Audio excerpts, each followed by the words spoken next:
coordinate, like, was that a secret?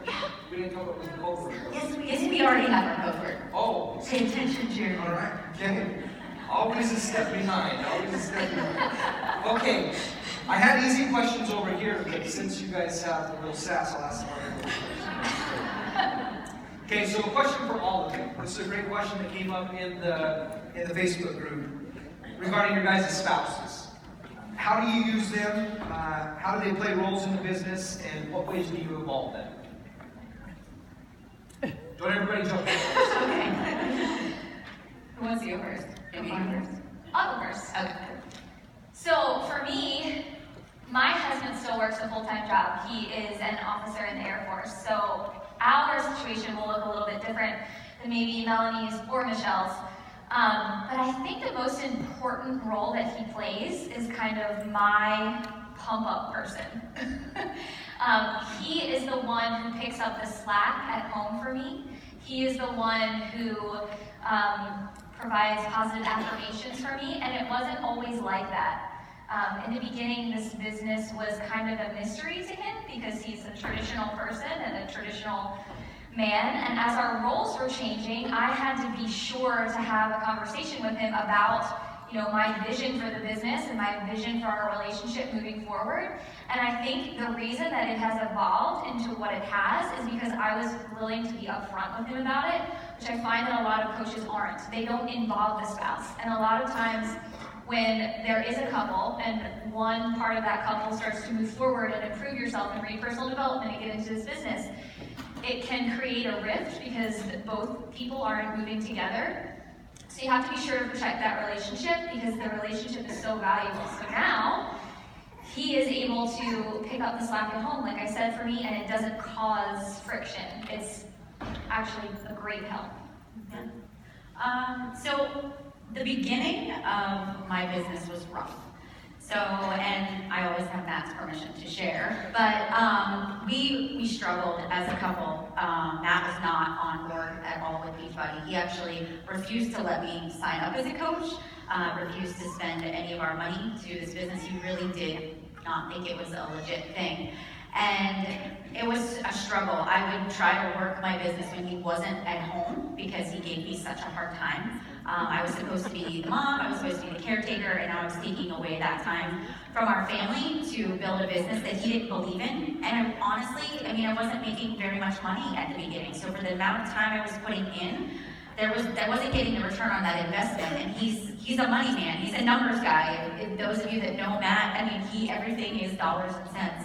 And so I had to work extra hard to prove that it was a legit business by showing him, by managing my time, and by that communication. And I would flip the screen around and say, look, here's what my challenges, and look how much weight they lost, and I'm so excited, like I had a part of this. So I learned quickly that I needed to involve him in the business because all he saw was me on Facebook and who was I talking to, and was there another man, or what was I doing? But I think he let his mind run wild. And so once I got really good at communicating that, I involved him in events. I think that is so important when it comes to spouses, bring them to events.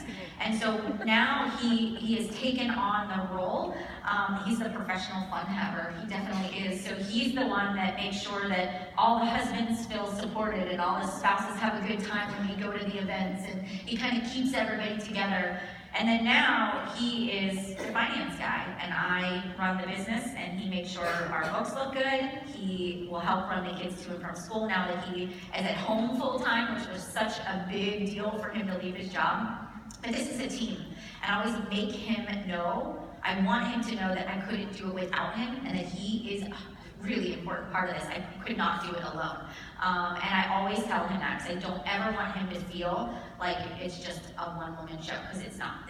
We're a couple, we do this together, and we're a family. And I have a lot of the same story as Melanie. If you don't know this about me, I actually became a coach as my Christmas present in 2008 because for the 3 months prior when I had asked, James was like, no, no, no. And then when he said, what do you want for Christmas? I said, I want to be a Beachbody coach. He said, are you kidding me? And so manipulation at its finest. I got what I wanted and he's happy now. It took us a little bit, but same thing. I got him to come to events. But one of the things that we've done that these ladies haven't already said is we read personal development books and we read different books. So I get to read, kind of 2 to 3 books a month depending on what he's reading. And so we'll read and exchange. And so I get to see his book after he's read it, so I already get to see his notes. And so he's in leadership development in his job as well that he does. And so we get to talk back and forth. In fact, from my presentation, the exponential that I shared with you guys was something that he read in one of his books that he shared with me. And so find ways to find common ground with whatever they do and work together to find their strengths. Same thing, James, the finance guy, he has Mr. Excel document. Let me put that in a chart. Why are you doing that in Word? Let me make this. I'm like, please take it, make it better. And so utilize your spouse's strengths, give them a part, make sure that they have a role in it to where it is your business together, not just your own. Great feedback. So Melanie, I'll direct this question to you in terms of the systems that you use in your business. What tools, the question was asked in the group, what tools do you use to keep organized and track contacts, invites, follow-ups? Paper and pencil.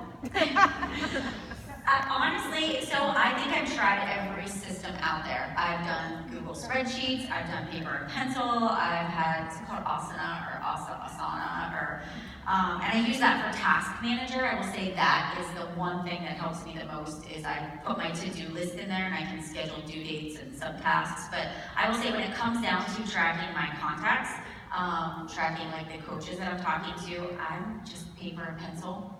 I will sometimes use a Google spreadsheet, but it's old-fashioned.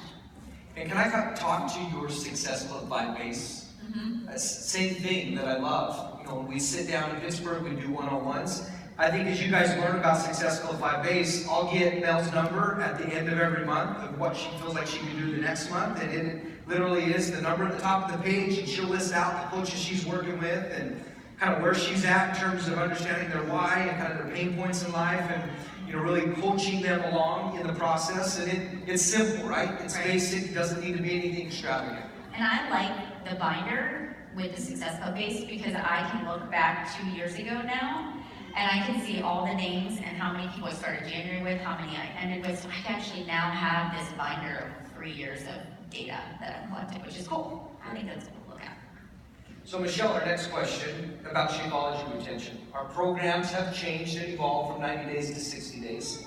What do you do specifically with your team if they're on 21-day fix, for example, to help keep Shakeology retention where it should be? That's a good one. I think retention really boils down to education.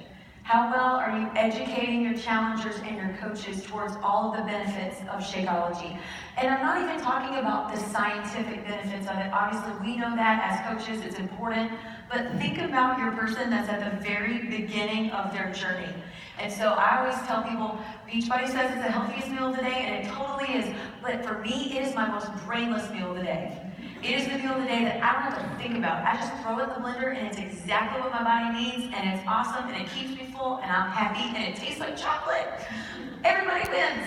And so I'm thinking about that person because think about the very beginning before you knew anything about eating healthy. It's overwhelming. You work out once a day, but you have to eat a lot more than that. And so when you say it's just going to help you know your people, know where they're at, know their season of life. I deal with a lot of busy moms. And so when I help them understand, it's either going to be this or the drive-through or your kid's Pop-Tart that they didn't finish. You're going to have something quick. And so I make sure that not only they understand the education, the science part of it, but that they just understand how it's going to be a regular, functional part of their life to keep them from having to make so many mistakes. And so you have that one meal a day that's totally forgiving because it's exactly what your body needs. It's totally brainless. Great. So Bonnie, we'll direct this question to you. In terms of helping the business, what aspects of the business or in life do you choose to outsource versus what do you choose to keep and kind of do yourself? Sure, so for me, as my business started to grow, I started to kind of contact other leaders and say, hey, what are you outsourcing? What are you having other people do? And generally, it's an assistant to maybe answer emails or put information into a spreadsheet for you. But for me specifically, I don't feel that there's any part of the business currently that I can't handle. So instead of having the business part be health, which I feel I have a pretty good touch on, I actually outsourced cleaning in my home or home duties that were taking time away from my business. So if you kind of think about the time during the day that you're the most productive, because time is money for us, our time is the most important for your business. If you just kind of try and think about what could I do in my daily life to add to that time, to add to that golden, 6 hours or whatever that you work. So when I looked at my life, I was like, okay, if I can take away these two stressors, which was daily activities, then I would be more productive in the main thing that was most important. Perfect. And I think kind of the next question, confidence and motivation is a big part of this business, right? And I think it would be easy for you guys in attendance to think that these three get up every morning, have a ton of motivation, and then in terms of their personal confidence, they're just Johnny on the spot every day. They don't have doubts, they don't have worries, they don't have fears. So let's talk to that a little bit. What are some of the things that, initially, what do you do when you don't feel motivated? What do you do when you maybe don't have confidence to really kind of push yourself, push some of those thoughts out of the way and keep yourself focused on what you're trying to accomplish in the business? Personal development would be, but specific personal development. I'm the queen of just opening up my bookcase and saying, this is what I need today, and just opening the book and reading until I find it, or going to YouTube and searching for something that sort of reignites my fire again. But I work out, so I think my workouts are a big part of that, and I will listen to music that pumps me up, and then before I go to the computer, I'll read. I'll do my personal development, because the one thing, if we don't feel motivated or we don't feel confident, and we try to go to work, we waste more time trying to come up with something witty or do our business, but our brain isn't in it. So if you feel that way, it's like close the lid of the laptop, walk away, get yourself together, and then come back. And there are times I'll even say to coaches, like, just walk away for the afternoon. You're not being productive. It does you no good to sit here. Get yourself together, and then let's come back and talk later. You know, like the 5-minute rule for working out? Like you don't feel like doing it, but you're gonna make yourself do it for 5 minutes, and in 5 minutes you still want to quit, then you can. Did y'all do that rule? Okay. Well, you kind of have to have the same aspect when it comes to your business, to where for me, I know that I'm not always going to be fired up to do my email follow-ups. Like most of the tasks that are in this business require discipline. And so you have to let passion and discipline work together, to where I may not be passionate to dig into my email index at the moment, but once I get in there and there's somebody that has a problem and I know that I have a solution that I can help with and I can fix whatever they're struggling with, then my passion is going to take over. But passion wasn't what got me there, it was discipline. And so you may not always be fired up, you may not always be disciplined, but if you'll let one be the catalyst for the other, usually the other one can take over. Yeah, and I think the confidence piece is the most interesting to me, because sitting in the seats last year, looking at the speakers, watching everyone walk across the stage with such confidence, you start to think, oh my gosh, I don't have that much confidence. I don't wake up every day and just say the right thing all the time. And it's a common misconception that we're up here just like super confident, got everything going on. For me, I'm a really physical person, and all day long, you sit at your computer and your shoulders are down and you're not really breathing, you're not really taking a deep breath. I'm a huge fan of Tony Robbins, and this is like one of his things that he does. So I will, before I send messages, before I send emails, before I do a post that I'm kind of nervous about and I need confidence, even backstage I was doing it, I will literally have a dance party. Not just a fun dance party, but if you get your muscles moving and your blood pumping, it's kind of the same thing as working out. You trick your body into thinking that you're confident. It seriously works. Another trick that I started doing in the beginning, I used to dread trying to have confidence in messages when I was really unsure of what I was saying. So I would literally sit there with a smile on my face like this and type at the same time. You guys laugh, but try it when you go home. It seriously works, because there's like thousands of muscles in your face. And your muscles are actually wired to your brain, so they send a signal to your brain when you smile that you're happy. So you're tricking your brain with your muscles. It's science, trust me. You can read it on the internet, okay? It's on Google. For sure. It's for sure. Wikipedia said it, okay? But if you do those activities with your body, you're not as in your head. And then you can finally feel free enough to speak with confidence and not be constantly overthinking and overcomplicating. So trick yourself. That's my advice. I like it. So one more question, and then we'll open it up to the audience. So Mel, we'll direct this towards you. Kind of a tough one about personalities. So maybe looking at the color code, maybe looking at gems. Your team has grown a ton. You have different personalities. Your coaches are at different spots in the business. How do you approach them so that you're approaching them in a way that's specific to their life or specific to their situation based off of what motivates them?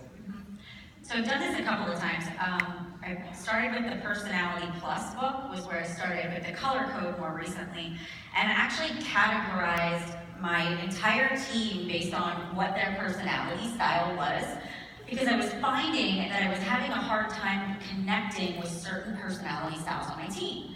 So for example, like the blue personalities. Wow. That's incredible. The blue personalities, I would know that I had to be extra sensitive, and see, that was our trigger to get it. Blue.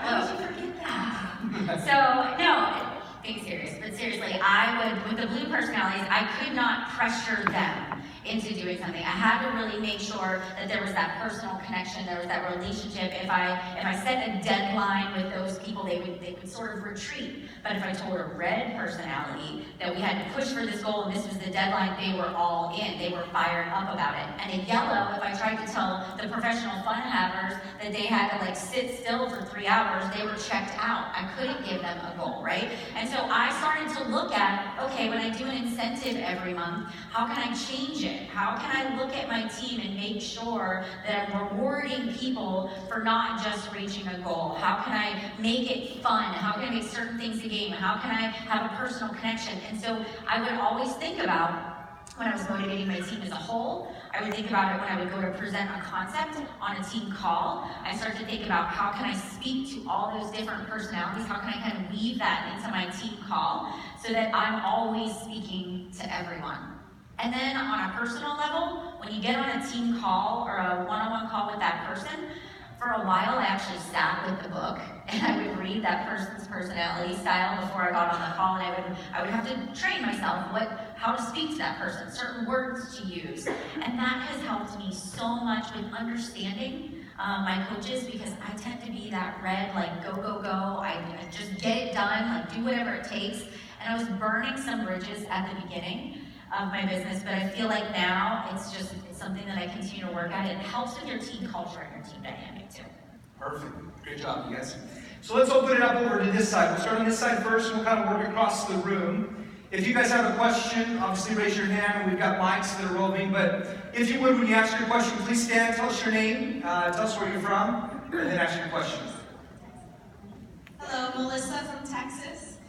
I wanted to know how many team pages you have once your team gets so big. When do you encourage others to make their own team pages, and how do you separate that? Anybody specific you want to answer? No? I can speak to that. So I actually feel a big portion of my success came because I made my own team page right away. Because when you sign up a new coach, you don't want their coaches to view you as their leader. You want that coach to be viewed as the leader. So I don't push them out of the nest per se, but I do encourage them, once they start to build a team or reach Emerald, to make their own kind of separation. And that's actually in my new coach training, talking about just opening a Facebook page as a safe place for the people that they recruit. But I feel like separating that for yourself automatically shows that you're a leader to the people that you're bringing into the business. Me personally, I have a large team page, so it's kind of like the family team page of everyone. And then I have a PS page, so too. Great. How about from this middle section? Okay, Arnold? I'm Michelle Harris, and I'm from Pittsburgh, Pennsylvania. And I just wanted to ask, I know we talked a lot about getting started right calls and Success Club and really getting them engaged in that right away. But how do you get your new coaches started with Success Club right away and not completely overwhelm them with worrying about those numbers as well? Can we answer that? So I talk about Success Club from the get-go. It is the number one thing when I get on the phone, but I don't talk about, I say we're gonna hit Success Club your first month, but we're gonna do that by starting a challenge group together, and your goal is to invite 3 to 5 people to join that challenge group with a challenge pack. And so I say, you can do it, 3 people, you can do it. And I just say, it's just a matter of fact, it's not hard. I never say the word hard, because it's not, it's easy. And if you do these simple tasks that we're gonna talk about, you'll be totally fine. So I just make it more fun than anything. And then to get coaches to hit Success Club, I think I must talk about it, and my team knows this, until we're blue in the face, right? Every team call, every call we're on, every group we're in, every week, I am always talking about where we are with Success Club. That's your gauge to say, you know, that you're having success in the business. And that's sort of how I talk about it, and it works really well. Great. You said blue, and you guys can switch lights, but anyways. Over here on the right-hand side. Here we go.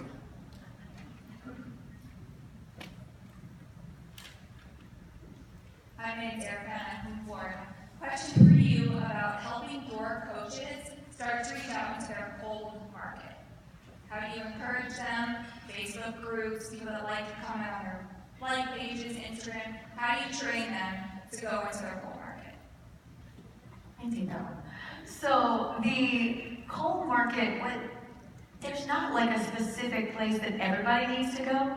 It's whatever market they're most comfortable in. So if they're having success on Facebook, then they need to concentrate their time there. If they're having success on Instagram, then they can concentrate their time there. But the reality is, we make it so much harder than it should be. I don't know if y'all watched The Big Bang Theory, but there's a great episode with Sheldon where he's trying to learn how to make friends, and he goes to the bookstore and he has to buy this children's book called Stu the Cockatoo is New at the Zoo. And so I always use that with my teens, where I'm like, don't make it harder than it is. You're just trying to be friends with somebody. If you ask somebody, do you want to be my friend? And they say no, then you know you just failed my team beach buddy coach interview. I'm so sorry. You know, but don't make it harder than it is. Just try to make friends, try to relate to people, and see who comes out to you. But don't make it harder than it needs to be. My question, as a follow-up, you can't count that as personal development. Big Bang Big Theory. Bang Theory? Sure you can. Okay. All right, moving back over here on the left side. Okay, Kim, thank you. Hi, my name's Ayana from New York. My question is about new coaches and getting them engaged in Coach Basics. You know, across the board we have a combination, mostly discount starters, less business runners in the very beginning, but when you put them into Coach Basics, how do you get them engaged? Do you let them go in the middle of it, or do you encourage them to stay in so that Coach Basics is fresh to them when they're ready to run? How do you get them really going in the beginning? I let my coaches decide if they want to be in Coach Basics, so I send every coach that signs up a welcome email. I don't discriminate if they signed up and they want to just get results first, or if they are a business builder from the beginning. They all get the same standard welcome email that gives them the option to opt into my personally sponsored team page, that gives them the link to the team call that I run, and then I talk about when my next Coach Basics group is going to start. And they have to respond back to me and let me know where they'd like to go. And if they don't respond, I just automatically put them into a challenge group, and I let them decide when they're ready. And because they're a coach on my team, they'll get my weekly coach emails that say, this is the team calls, here's the challenge groups, here's when my next coach training starts. So they can opt in at any time. And then to keep them engaged once they make the decision that they want to be a coach and they want to learn the business, they go into a closed Facebook group. But I think the thing that works best for me is the Zoom calls. I do a once a week Zoom call for that entire 4 weeks of Coach Basics, and it's like every week they get on that Zoom call, they're reinvigorated, and they are more engaged because I actually reiterate how important it is for them to check in daily and how I hate preaching to the choir, and I would just love it if they would comment and give me a daily check-in, and then I see them re-engage again for a couple of days, and until the next call, and then I say it again. But I just find that those Zoom calls, that would be like the secret sauce to Coach Basics for me. I don't know, do you guys do it differently? I actually start a chat with everybody in that Coach Basics group that I started.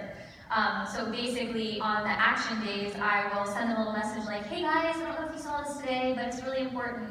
And that just kind of nudges them in the direction like, oh, this group is important, I should be concentrating there. But it's the same kind of thing as a Zoom call. Like if they see you're interacting with them, then they'll interact with you back. It has to be give and take. How about another question from the center? Arnold? Hello, Alicia Carpenter from Maryland. This question is for you, Michelle, because you said you're Beachbody old. How do you handle and support your long-term customers after the challenge is over? I'm sure you have customers that have been following you for years. How do you give them that support without them going coach? Okay, so I have a group on Facebook that's called My Graduates. And so anybody that has graduated from one of my challenge groups gets to stay connected to me in that group.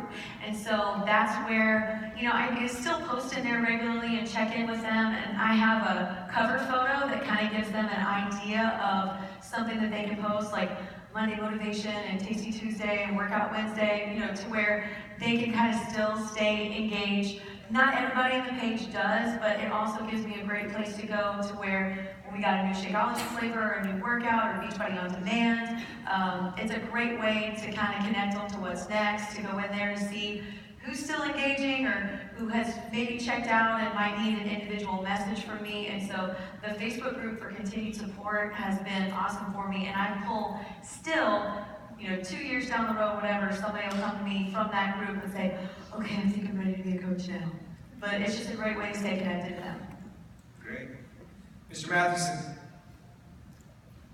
Hi, I'm April McDonald from Charlotte, and one of my biggest goals for 2016 is to create leaders. So I want my diamonds to be star diamonds, and so I was brainstorming, started a group chat. We have a Zoom call scheduled with my diamonds next week, but then I'm like, what do I talk about? So I have step one, and I don't really know where to go from there, and I don't want it to be so basic that they're like, I don't want to get on this diamond Zoom call, they're so lame. So, do you have any suggestions from any of you what to do with your diamonds to dig deep and get them to be leaders? Yeah, I do this. All right, so I do this coffee conversation every single Wednesday morning, and it's not just my personally sponsored, now it's my whole organization. Anybody that's diamond goes into what we call our rising stars. And so every Wednesday I do something to help them build their business as leaders. So the leadership ladder would be a great topic to talk about because we want to try to get them from diamond to 2-star. We want to start helping them with planning because we want them to get to team leader and organizational leader so you can work on the skills that they need to know to get there. The elite and premier requirements. Every month, how I put my marketing strategy, I will literally walk all my diamonds through my marketing strategy. Like next week, that's what our call will be. I will help them anticipate, the rises and falls in the business and help them strategize. If it's a slow month, that's when I get on that diamond call. We brainstorm ideas to help people get to Success Club. So that diamond is like you sit down and maybe brainstorm a list of things that they struggle with or ask them, and then that can help drive the content that you come up with each week. And I prepare like a team call for that group. And also, don't overthink it. Like, you're a star diamond, right? So list out the things that you're doing in your business currently, and then talk about those things. A lot of times, people just need an accountability. So the fact that you're already scheduling a Zoom call is already 5 steps in the right direction. But don't stop yourself before you start because you don't think you have anything valuable to say. You got here, now just tell them how.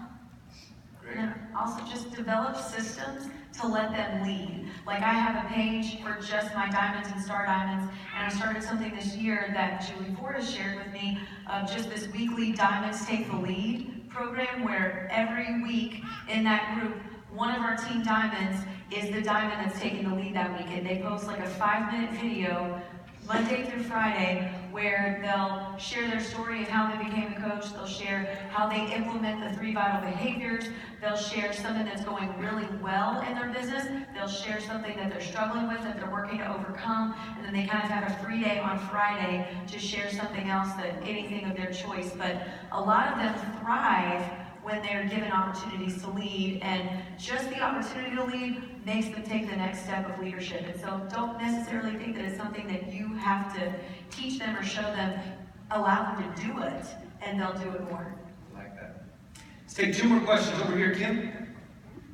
I'm Jamie. Jamie from Toronto. I'm curious, what success have you had with male coaches? And do you do anything differently? I think I know the answer, but I'm curious, do you do anything differently with them? Alrighty then, great question. That's a great question. So I don't work with a lot of male coaches simply for the fact that I don't know how well they're going to relate to me and to my life. But I do have several male coaches in the network that I really respect. And so if somebody comes to me and they want to be a coach, I will connect them with a coach that I think that they will connect with better than me. And I think that that is going to be a much better service to their business than me just trying to take them for 2 more success club points. I would rather give them to a coach that is going to be able to meet them where they're at and be able to meet their needs better than I can. Follow that. I mean, I have a handful of guys on my team, but I treat the men just the same as I treat the women, but I get on the phone, and so I've definitely messed up, you know, with some of the guys. I actually did a guys coach basics, and I took all the guys in my organization and I put them in a coach basics, and then I had 4 guys that I asked in the network to speak on those 4 calls. And I realized that those guys had just the same fears that the women had. It was unbelievable how insecure in their confidence was. And that was sort of a turning point to me where I couldn't view them as they had this confidence. And so from that point forward, every guy that I've signed up, I get on the phone and I'm like, okay, tell me what you're thinking, and we go through. So it's basically the same as I would do with the female coach. But now I'm a little bit more aware because I lead that group. So same thing, no different. Just you have to understand your coach and what they want to get out of the business. Great. Let's take 1 more question. Arnold, front row. Hi, Allie Testatori from Tampa, Florida. My question is about calls in general, because as you grow, I feel like I'm doing 2 to 3 days of all-day one-on-one calls, doing my uplines calls, mine, and I feel like my time is getting consumed with phone calls. So what is your example of, do you do like get started right group calls? Do you do emerald group calls? Like how do you maximize your time with each coach, but then make it more team-wide? Do you know what I'm saying? Like, how would you schedule, like I know you said Melanie morning calls, but I feel like I have a call literally every single day. I have 3 kids, my husband travels, and like, I lose focus of my own business and calls. Do you schedule calls with every single coach? Well, I've been doing that where they sign up, they do one-on-one calls, but it's to the point where it's too big now, right? It's like this week I have 4 days of 12-hour one-on-one calls. It's so much. Yeah, very personal, and I feel like I have to start changing that dynamic. So I'm just trying to figure out how have you done it with growth? How do you do the calls? Is one-on-one more earned? How do you do it? Yeah, I mean, I think you have to set up systems where everybody in your organization can get pieces of your mind, where they can get things that you've learned. So that's group calls, that's videos, that's things that you've done years ago, months ago, that they can still go back in the archives and learn from. But then your time has to go to your leaders and your doers. And the best way to get that is by looking at the leadership ladder to see who is really doing the activity, because you will get more from somebody that gets it and owns it and just needs some skills that just need to be honed. And so I say, you've got to get to a point to where you realize, like, okay, everybody has access to my mind and the things that everybody needs, but then my doers and my people that are really working and growing right now, I've got a system to give them my time. And I would say that when I started, I tried to do calls with everybody, and then it got to the point where I was doing calls and they weren't actually doing what I was telling them to do. And so I just felt like it became a friendship session where we were just chatting on the phone every week. And so I learned this from somebody, and I don't even know who to give credit to, but somebody told me, give them an assignment to do before you set up the next call. So I started to say, like, to the people that were not following through, okay, before our next call, I want you to report back, and whether it was sending me their VAT, or they had to come back with invites, or they gave a report out, and then I would say, and then we'll schedule our next call. And it was funny because 9 times out of the 10, they never messaged me back, they never gave me the assignment, and I was like, okay, they just don't have skin in the game. So I think that was one thing that really helped. The other thing is I'll do one-on-ones with all of my new coaches, and on that call, I will say, now I'm gonna let you determine how often that you wanna talk to me. Do you need to talk to me once a month? Do you need to talk to me every other week? Or is it an every week sort of thing? I say, you drive the bus.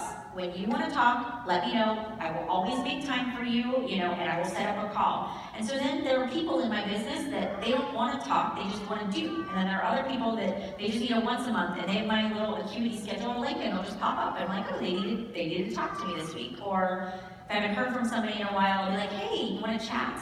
So, you kind of have to get a flow of what you want to do.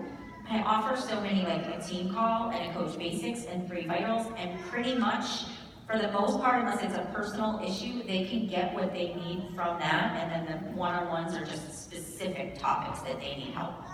Yeah, and you're also teaching people how to treat you, right? So I don't know if you use a scheduler currently, but Acuity scheduling is free, and you can literally make your own hours. So if you don't want to be doing one-on-one calls all day long, only make on Monday, Tuesday, Wednesday, Thursday, you can schedule one from this time to this time. And then that person might have to wait a week to have a call with you, but then you're giving yourself grace, filling your cup back up before you have to get on the phone again. So just be a master of your own time. Teach those people how to treat you. Great. I think it's been an incredible session. You guys, thanks so much.